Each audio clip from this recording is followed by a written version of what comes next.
ನಮಸ್ಕಾರ ರೀ ಎಲ್ಲರಿಗೂ ಗಾಂಧಿ ಜಯಂತಿ ಹಬ್ಬದ ಶುಭಾಶಯಗಳು ರೀ. ಏನ್ ಹೇಳ್ಬೇಕಂದ್ರ ನಿಮಗ ಇವತ್ತಿನ ಬೆಳಗಾವಿ ಒಳಗಿರೋ ಒಂದು ಮಸ್ತ್ ಜಾಗ ಕರ್ಕೊಂಡ್ ಬಂದಿನ್ರಿ. ಅದ್ ಯಾವ್ದಂದ್ರ ನಿಮಗ ಮೊನ್ನೆ ಒಂದು ಶಾರ್ಟ್ ವಿಡಿಯೋದಾಗ ಹೇಳಿದ್ದೆ.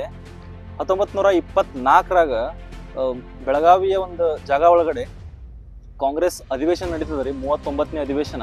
ಅದು ಏಕೈಕ ಅಧಿವೇಶನ ಮಹಾತ್ಮ ಗಾಂಧೀಜಿಯವರು ಅಧ್ಯಕ್ಷತೆ ವಹಿಸಿಕೊಂಡಂತ ಒಂದು ಅಧಿವೇಶನದ ಜಾಗ. ಸೊ ಇವತ್ತು ಅದನ್ನ ನೋಡಾಕ್ ಬಂದೀವಿ. ಹೆಂಗೈತಿ ಏನೈತಿ ಸ್ವಲ್ಪ ಮೊನ್ನೆ ಶಾರ್ಟ್ ವಿಡಿಯೋದಾಗ ಹೇಳಿದ್ದೆ. ಇವತ್ತು ಲೈಟ್ ಆಗಿ ಲಾಂಗ್ ವಿಡಿಯೋದಾಗ ಹೋಗೋಣ್ರಿ, ಬರ್ರಿ.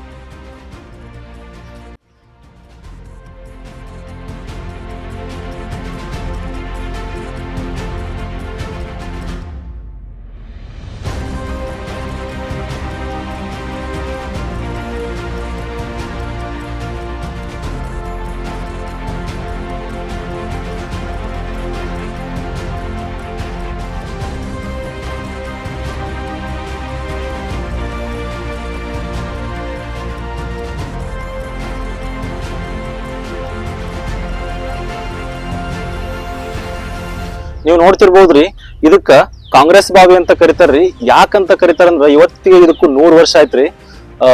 ಅಧಿವೇಶನ ಏನ್ ನಡೀತಲ್ರಿ 1924ರಾಗ, ಅಲ್ಲಿ ಬರೋ ಜನರಿಗೆ ನೀರಿನ ವ್ಯವಸ್ಥೆ ಮಾಡೋ ಸಲುವಾಗಿ ಈ ಬಾವಿಯನ್ನ ತೊಡ್ಯಾರ್ರಿ. ಸೊ 1924ರಿಂದ 2024ಕ್ಕ ಈ ಬಾವಿಗೆ 100 ವರ್ಷ ಆಯ್ತ್ರಿ.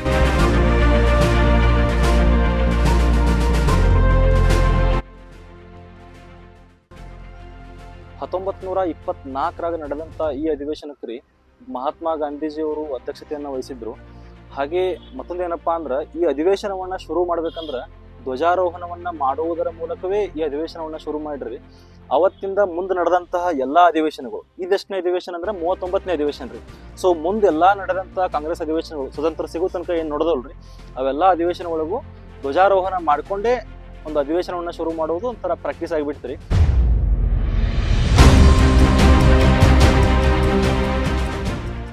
ಈ ಅಧಿವೇಶನಕ್ಕ ಮಹಾತ್ಮ ಗಾಂಧೀಜಿ ಅವರು ಬರ್ತಾರಂತ ಹೇಳ್ರಿ.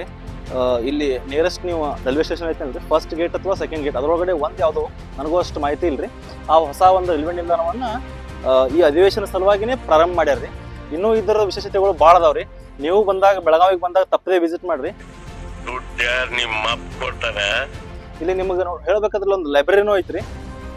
ಲೈಬ್ರರಿದಾಗೂ ಪುಸ್ತಕಗಳು, ಬಹಳ ತರದ ಪುಸ್ತಕಗಳು ಅದಾವ. ಅಧಿವೇಶನ ಹೆಂಗ್ ನಡೀತು, ಏನು ಎತ್ತ ಹಿಂದು ಮುಂದೆ ಎಲ್ಲಾ ಐತ್ರಿ. ಬಂದಾಗ ವಿಸಿಟ್ ಮಾಡ್ರಿ, ನೋಡ್ರಿ, ಮಸ್ತ್ ಐತಿ. ಒಂದು ಸಣ್ಣ ಒಂದು ಪಾರ್ಕ್ ಅಂತ ಹೇಳ್ಬೋದು, ಆ ತರ ಮಾಡ್ಯಾರ್ರಿ. ಬರ್ರಿ. Thank you. ಜೈ ಹಿಂದ್, ಜೈ ಕರ್ನಾಟಕ.